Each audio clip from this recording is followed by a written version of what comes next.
All right. Now, I want to deal with a touchy subject on this live stream. And that is, I'm going to deal with Chinese MMA fans. Chinese MMA fans. Now, I never single out, well, I have before, and I will. What am I talking about? I just rarely do. I avoid doing it. I try not to single out nationalities, races, and I only avoid it because I know other people get uncomfortable. I know it makes a lot of other people. It don't make me uncomfortable at all. I can talk about anything. Right? But I'm going to deal with Chinese fans because I saw something yesterday that I need to talk about. Now, I made the video about Yan saying that Chinese fans love Wei Li and hate her. It's basically what Yan said. She went on Ariel's show. She shared that bit of information. She's told Ariel that she has a lot of haters in China and probably has more haters than fans in China, and that Wei Li is the pride of China. That's what Yan said. Okay? Yan said that. And Wei Li is the pride of China. Okay? So when I heard that, I'm like, oh yeah, okay, yeah. I believed her. It's not like I didn't believe her, but it just hits different when you actually run across a comment. And I ran across a comment on this profile. This is a fan page, a Wei Li Zhang fan page. Okay? A lot of fighters have fan pages, and the fighters are not necessarily affiliated with fan pages. It's just that Wei Li and other popular fighters have fan pages. And this person is Chinese, clearly. This is a Chinese person, a Chinese fan, made this fan page for Wei Li. Now you see the caption. Look at how she captioned the photo. Time to show Yan Xiaonan who the real pride of China is. Now, I read that and I'm like, wait a minute. There are not that many Chinese fighters in the UFC. Especially when you talk about the women. Very few.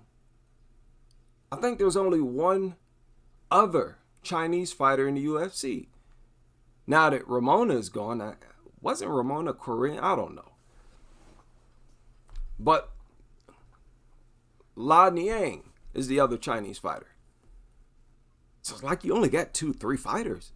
You definitely only have 2 ranked Chinese fighters in any division.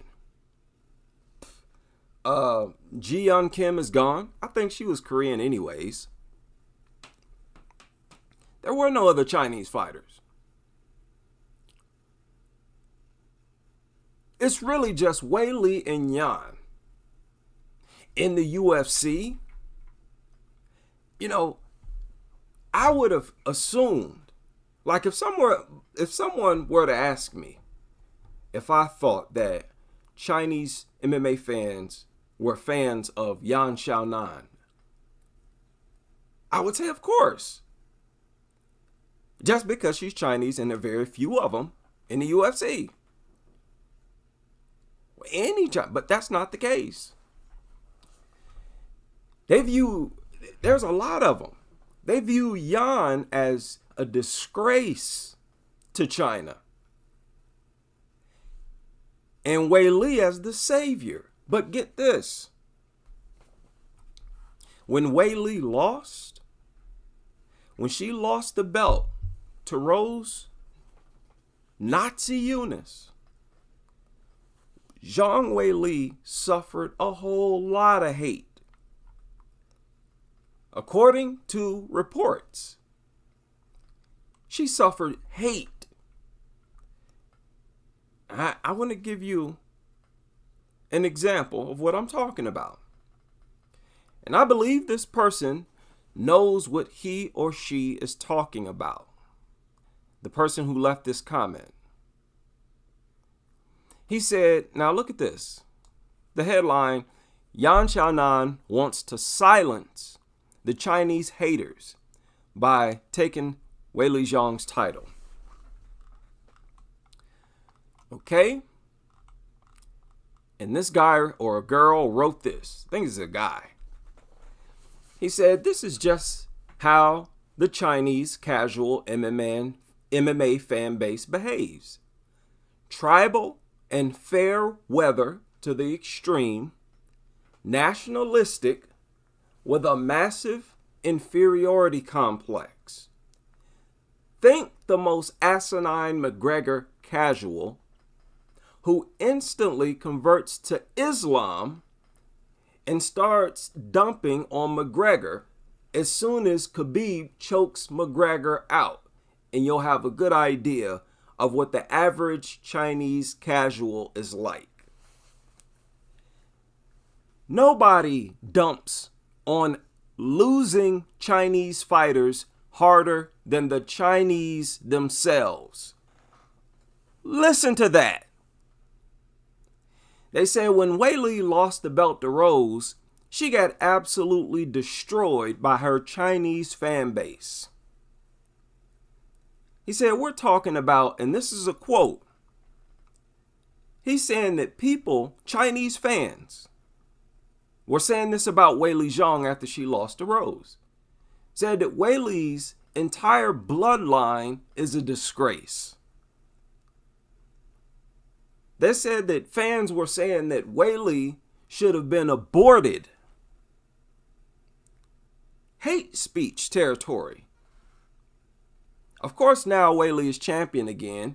She's back to being the pride and joy of all Chinese. And whoever dares challenge her gets the hate speech treatment, which at the moment is Yan, thanks to her having the audacity to express her desire to fight Weili. Now, I wanted to target Chinese fans to let them speak for themselves. I'm asking a question. Is there any truth to this statement? That's a question for Chinese fans.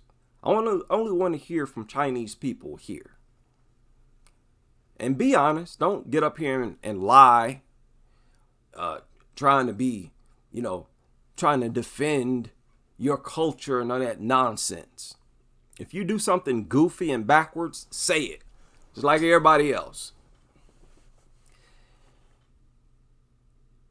Because that's horrible. If that's true, why can't people just, be fans of both? I don't get that. I have always been, I thought that's just me. I thought everybody else was the same way. Hey, if you fight, you got a good fan-friendly style, I'm a fan. I'm going to watch your fights.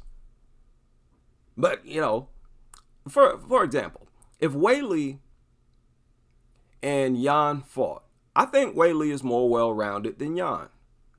I would pick Weili in the fight, but I wouldn't be rooting for Weili in the fight. For what? What am I going to get out of that? What am I going to get out of rooting for anybody?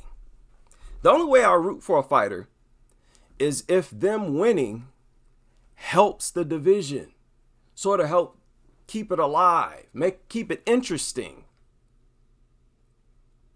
If it hurts my entertainment value, then I'm going to root for one fighter over the other. But here, both fighters are entertaining. I wouldn't care if Yan took the belt. Okay, Yan got the belt. Now let's see if somebody can take it from her. Yan ain't boring. She ain't no boring fighter. Now, I can understand if Yan was boring. Then, yeah, you deserve not to have fans. You deserve to have fans rooting for Weili over you. Yeah, we don't want a boring fighter to take the belt. If Weili fought Carla in a rematch, I'd be rooting for Weili. Because I definitely don't want Carla as the flagship. You understand? The champions, they represent, like, they give my channel the most validity. People look at this channel and say, what are you covering the women? What do women do? The first thing people look at is the champions. Champions are supposed to be the ones who set the standard. So the champion need to be well-rounded and entertaining. I don't want no Carla Esparza as no champion unless she seriously ups her game. But I've never heard nobody say that Yan is boring or Weili. But, man, at least according to some of these comments, there's a lot of Chinese fans who act, it's very tribal. Now, look, I'm speaking as a Black American. Let me be specific. We don't really have tribalisms like that here. You have your gang wars and other types of foolishness, people on different sides of towns and stuff like this. But this is different, man. You know, you're both Chinese. Okay, well, you got this caption right here. It says, time to show Yan Xiaonan who the real pride of China is. Like, wow. As if Yan is an enemy to China. I'm telling y'all, when Yan lost to Carla, she got dumped on by China.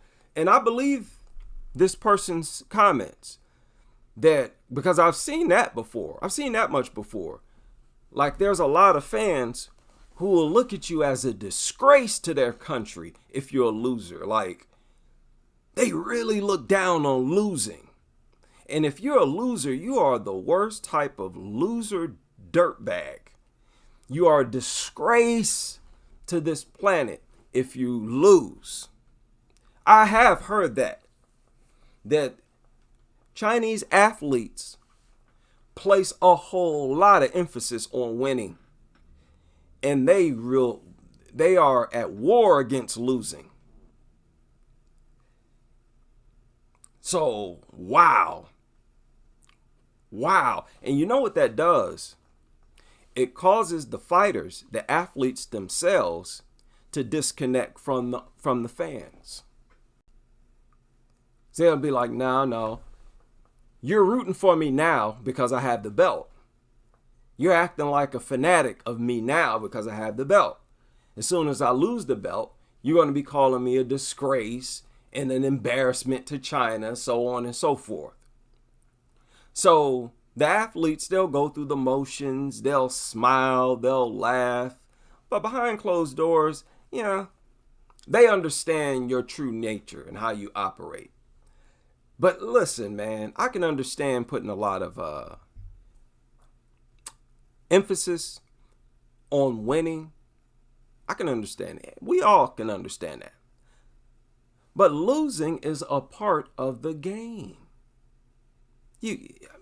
Very few fighters, even many of the undefeated fighters, have tasted defeat. Floyd Mayweather was defeated as an amateur. I've never seen an undefeated amateur in boxing.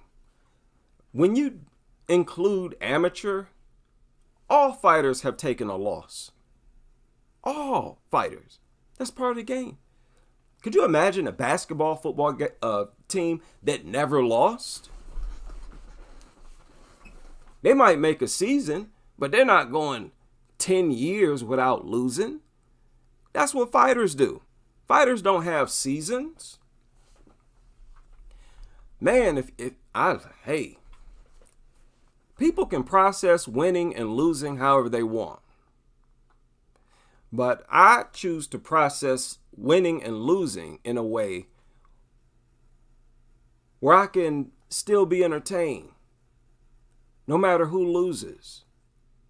Weili is about to fight Lemos, for example. I don't want to see either one of them lose, to be honest with you, because I think they're a powerful force. You know, these are two juggernauts. But one of them has to lose, and it is what it is. You know, I just hope whoever loses, they don't look that bad. That's one thing I don't like to see from nobody. I don't like to see no fighter lose in a very bad way. Even Carla, even if you're unskilled, at least put up a fight. I'm confident they'll put up a good fight. And this is one of the craziest, make no mistake, one of the craziest fights of the decade, man. This is fight of the year on paper so far right now. Now, there was another comment.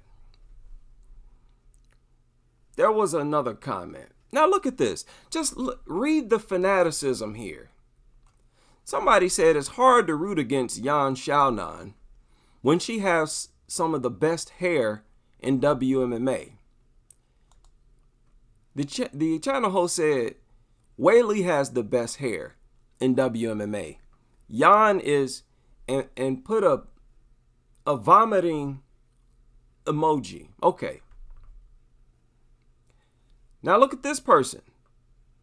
It says, as good as Xiaonan is, she will find out what a real champion in Weili is all about at top level. UK fan. This is a UK fan. Okay, so this is good. But it's different when you're talking about Chinese fans. These are Chinese fighters. You know, I wouldn't expect this from Chinese fans. I would expect it to happen at least with Chinese fans. I would expect Chinese fans to be like, oh yeah, well, you know, fans of both got. Now, here's another thing. They're both Sanda fighters. Sanda is their base, both of them. And both of them are the first to bring Sanda into the UFC. So I would have thought most fans in China, most Chinese fans, be like, yeah, we're fans of both. I like one more. I can even understand that.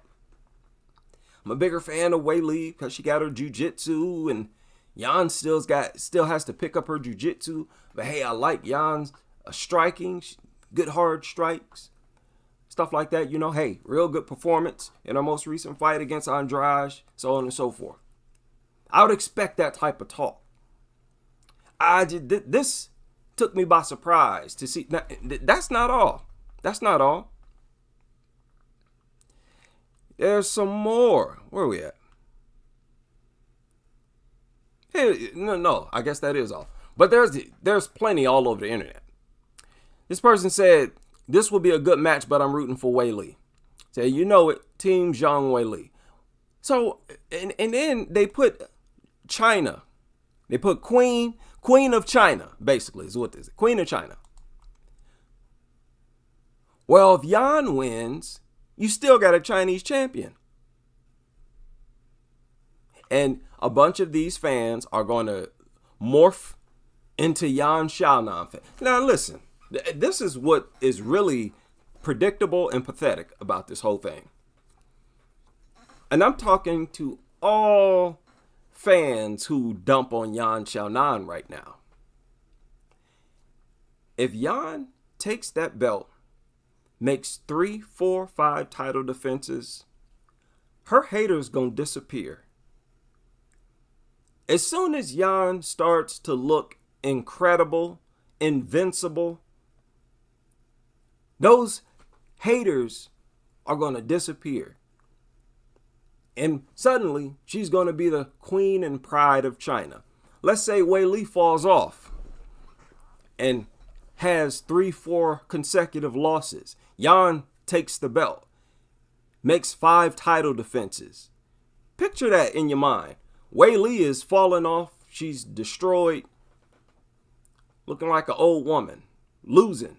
She got 5 straight losses, Yan 5 straight title defenses. You think Yan would still have a bunch of haters in China? No, ain't no way. Ain't no, because imagine all the fighters that Yan would have to smash in order to do that. She'd have to smash Tatiana Suarez, Rose Namajunas, Carla in the rematch, maybe Weili, yeah, definitely Weili Zhang. Please, man. So it's all about whether or not you're winning. Okay, that's cool.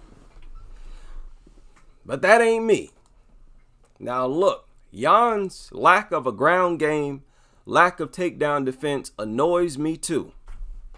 And I'd like to see her improve on that, but that's nothing personal with Jan.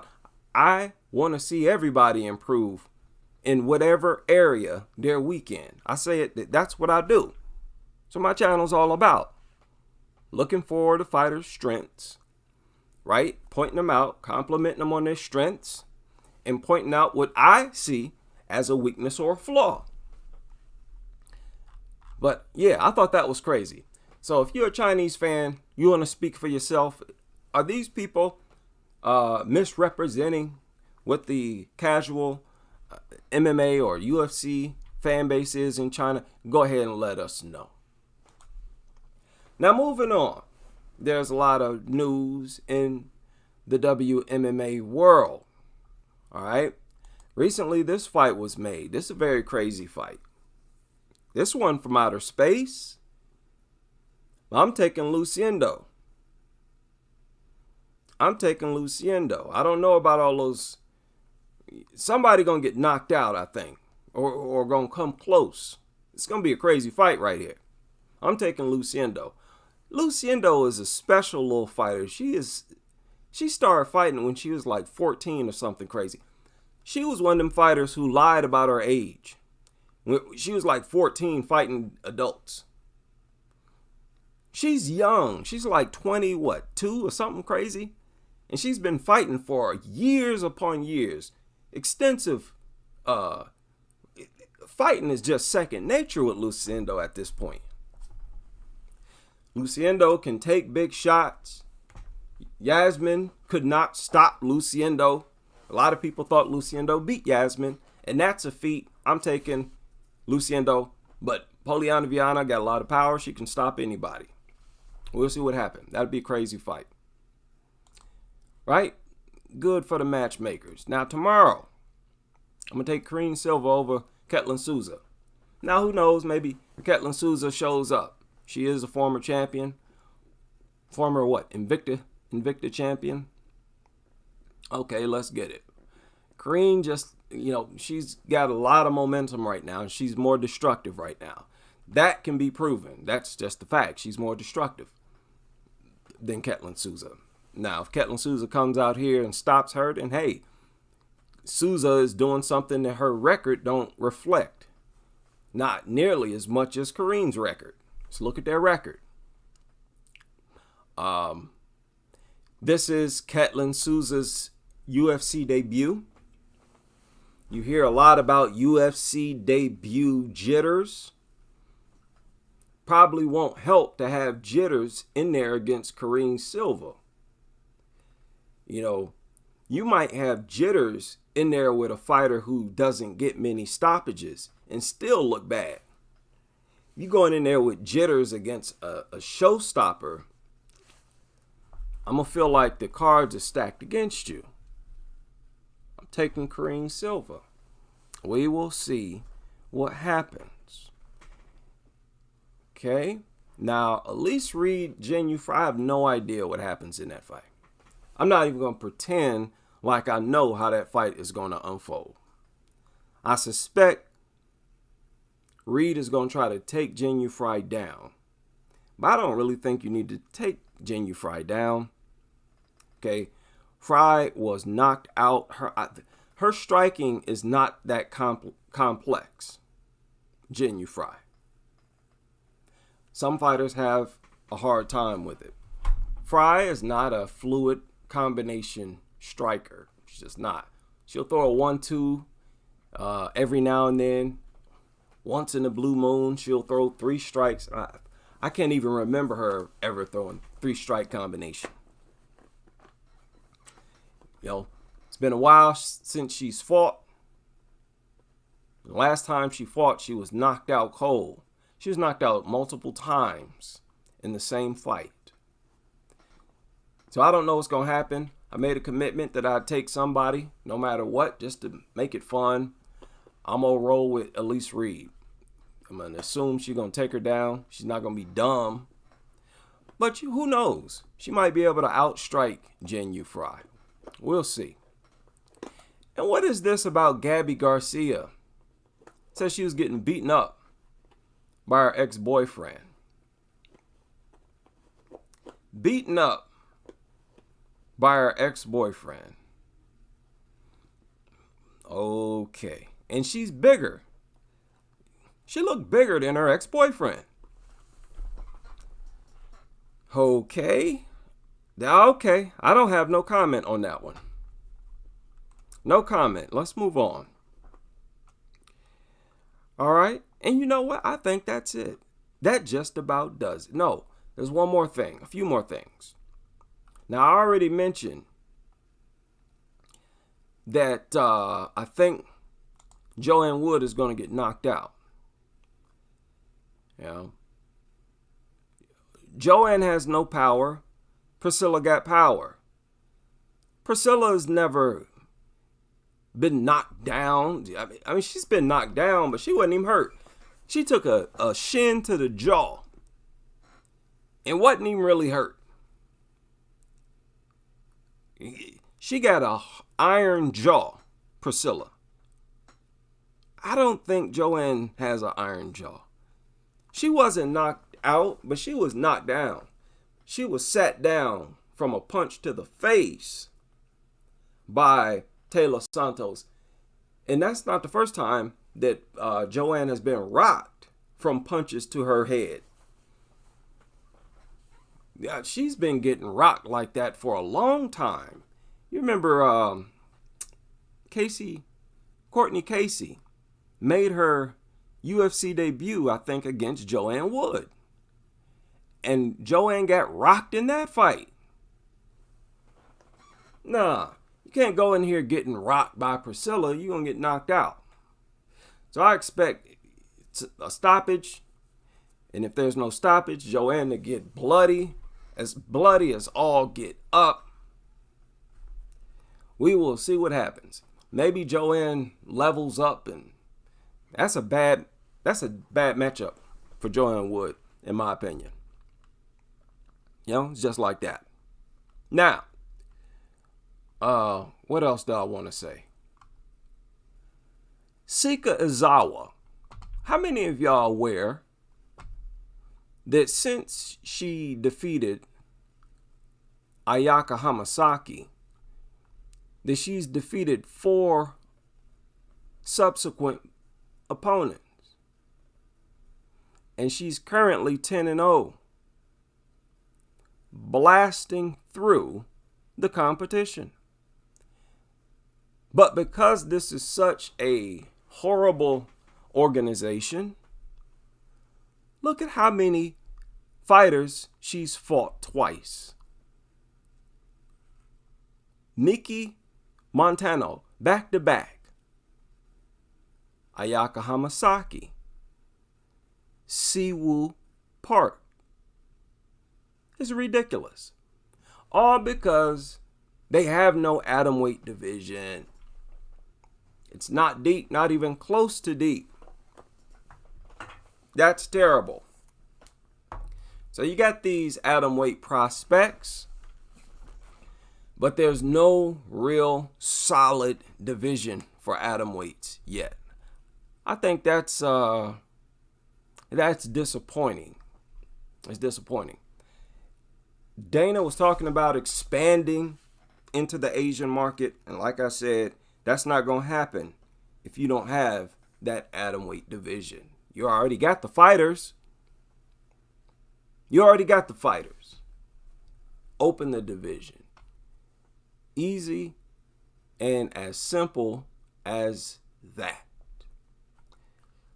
Now that concludes this live stream. I will see you on the next.